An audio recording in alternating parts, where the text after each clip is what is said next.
Still ahead, schools in Ohio have 6 months to implement a cell phone policy. What schools have already made changes. And fatal car crashes in Lucas County have decreased in 2024. But other counties, have they had the same promising trends? We're looking at a rain snow mix. It's going to be back into the area Wednesday. Little to no accumulation anticipated. Another round of cold into the weekend. We'll preview that and how long it will stick around. Coming up next. Welcome into WTOL 11 News on Plus. I'm Kaylee Marentet. Let's get to your top stories for this Tuesday night. The New Order National Human Rights Organization and family gathered in front of Beverly Elementary School to speak about an incident that happened earlier this month. On December 4th, 3-year-old Kylie Love's teacher allegedly put her outside of class for crying. Kylie's mother, Kashara Love, was told by a supervisor of the early childhood program that Kylie was outside without a coat in temperatures in the mid-30s. A similar incident allegedly took place involving 4-year-old Aria Weinrich with the same teacher, and the family, they want to see change.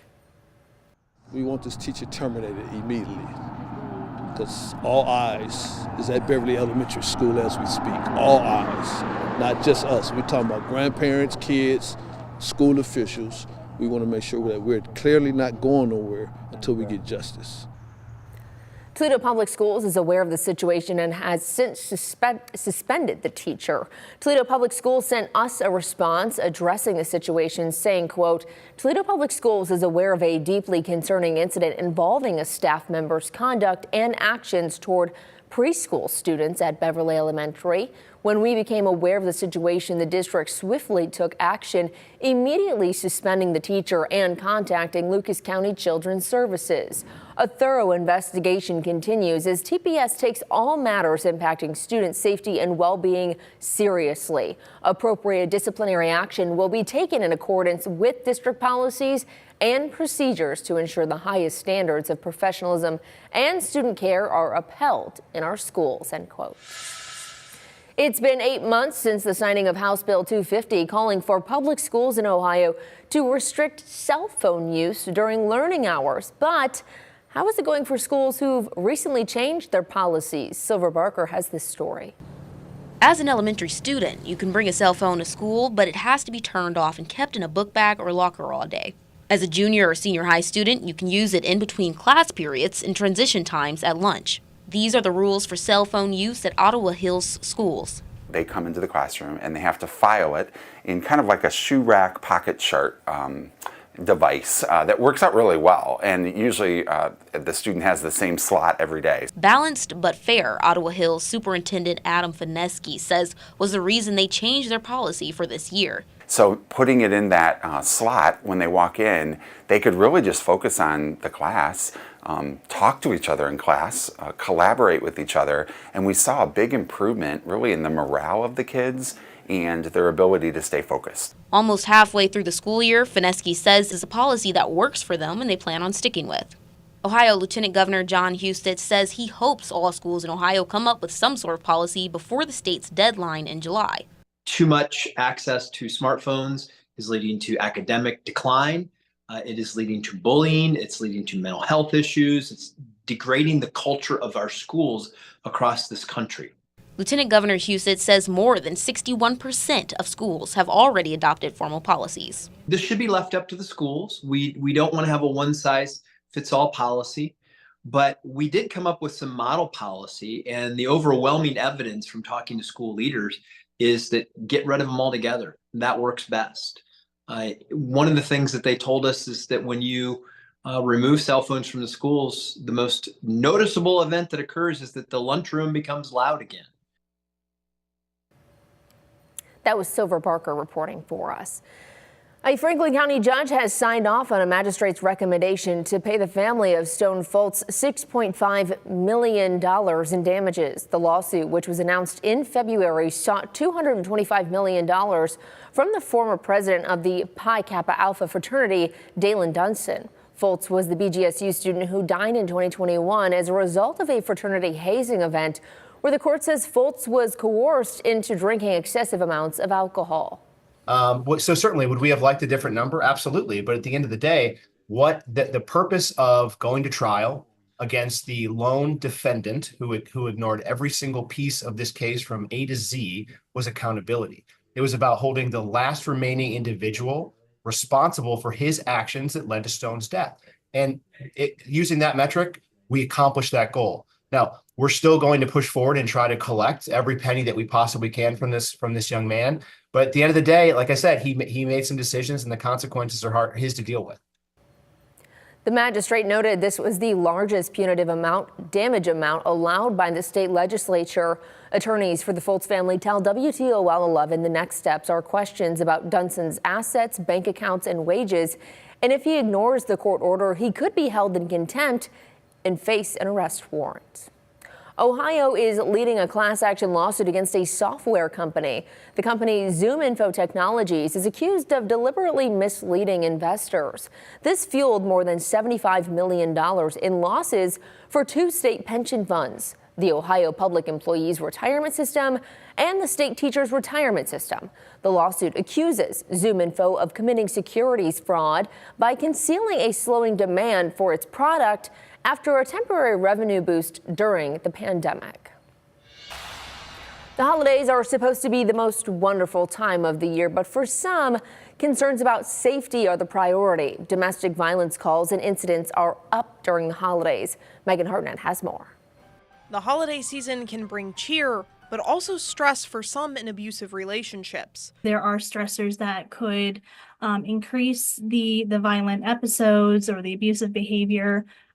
Financial strain is a big one, especially during holidays. From buying gifts, travel, or preparing for family, that's a lot that comes with the season. Rachel Gardner with the YWCA says alcohol can also increase the pattern of violent behavior. Throwing out the Christmas gifts, not allowing them to be bought, destroying them, or picking a fight before a big event. The Ohio Domestic Violence Network shows victims of domestic violence are at a higher risk of death this time of year. That's because they don't always have the opportunity to reach out for support. In Ohio, just since July, there have been 46 domestic violence-related deaths. The majority of those did happen October, November, and of course December is still happening, but we are seeing a sharp increase during these the fall and winter months leading up to the holidays. Gardner says if you think someone in your family is experiencing domestic violence, show you're there for them and don't let them be isolated. Most of the time, really almost all the time, a survivor first tells a friend or family member what is happening to them before they reach out to someplace like the YWCA.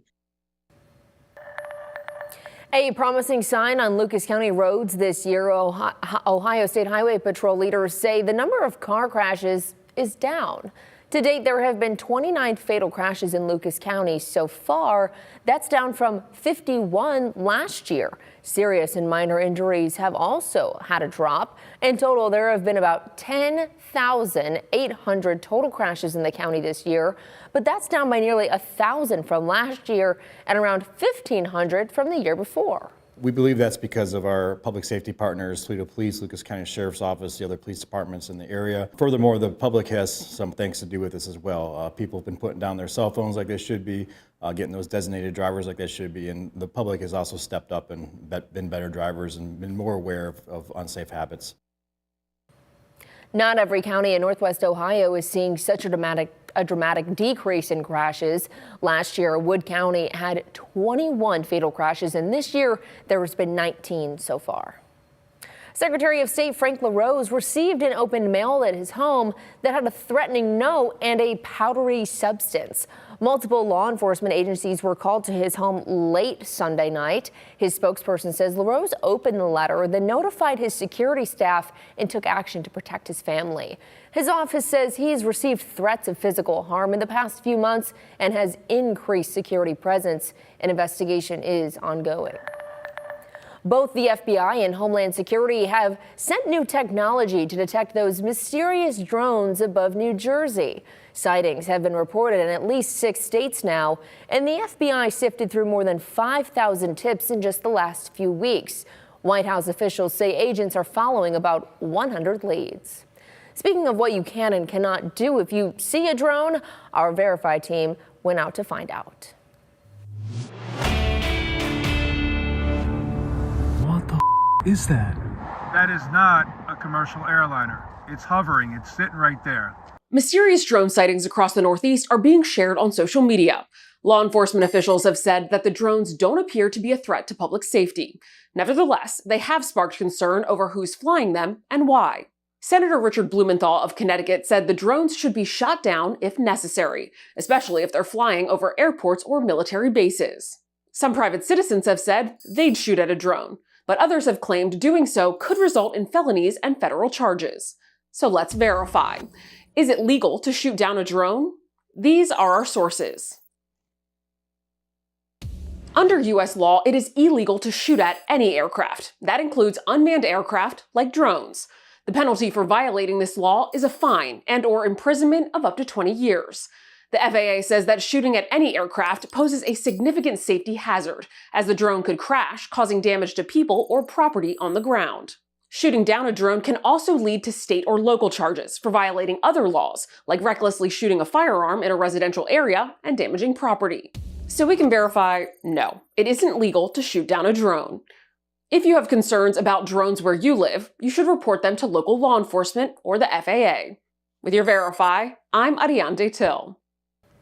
Now, locally, multiple people have reported drone sightings in Toledo in just the last couple of days. WTOL 11 reached out to the Lucas County Sheriff's Office and the Toledo Police Department. We're told there have been no complaints of illegal drone activity. The police department told us the Federal Aviation Administration regulates the use of drones, and operators must be licensed. Meanwhile, Wright-Patterson Air Force Base in Dayton was forced to temporarily restrict its airspace after reports of drones near its facilities yesterday and today. Security remains tight on the base, and officials there say they are going to keep an eye out for more suspicious activity. Well, if you're doing some last-minute gift shopping or getting ready to travel for the holidays, many drivers will see lower gas prices. Gas Buddy shows nationally the average price of gas will be about $2.95 on Christmas. This is the lowest Christmas Day price since 2020. Gas Buddy experts say it's because of multiple factors, including high interest rates. Chris, sounds like roads are going to be clear for the holidays. That's the plan, right? We'll have a little bit of hit or miss rain and snow showers on Wednesday and again on Friday, but overall nothing that's going to slow travel down widespread across the area for Wednesday. Upper 30s. The roads may be damp in a few areas with that light rain snow mix into Thursday. Some sun will return back into the area, but a colder day, 34 degrees, low 30s with light snow that will be back into the area as we get into Friday to round out the work week. Radar and satellite picture, thicker clouds rolling into the area. We're going to be dry the rest of the night tonight. Next chance we get a little light rain snow mix is going to be by daybreak on Wednesday. So do look forward to that as temperatures drop back close to the freezing mark. Bus stop forecast as we get into Wednesday morning. Right around 32 degrees, light rain snow mix for that morning bus stop forecast. Outdoor recess. It could be a day this kids sneak outdoors. Light rain or drop or snowflake. Mid 30s and then upper 30s with cloudy skies as we go after school. The hour by hour forecast is going to have that light rain snow mix will favor the first half of the day. From the morning hours to about lunchtime, tapers off into the afternoon with cloudy skies. And then beyond that, the next big impact is going to be this cold weather that's going to come into the area just in time for Friday, Saturday, and Sunday. And we're looking at rounding out at least this weekend with cold conditions. 20s will be out there for Saturday and Sunday. Both weekend days are going to be well below freezing. In fact, won't even make it toward 30 degrees, but a big warming trend. And look at this into next week, beginning Christmas Eve, Christmas Day, and beyond that, we're going to go blazing through the 40s, potentially even into the 50s or warmer by the time we get toward the end of that 10-day forecast. And we'll be very clear on the numbers with this one. We've been trending that white Christmas chance down. It is a bleak 5% chance, we're saying.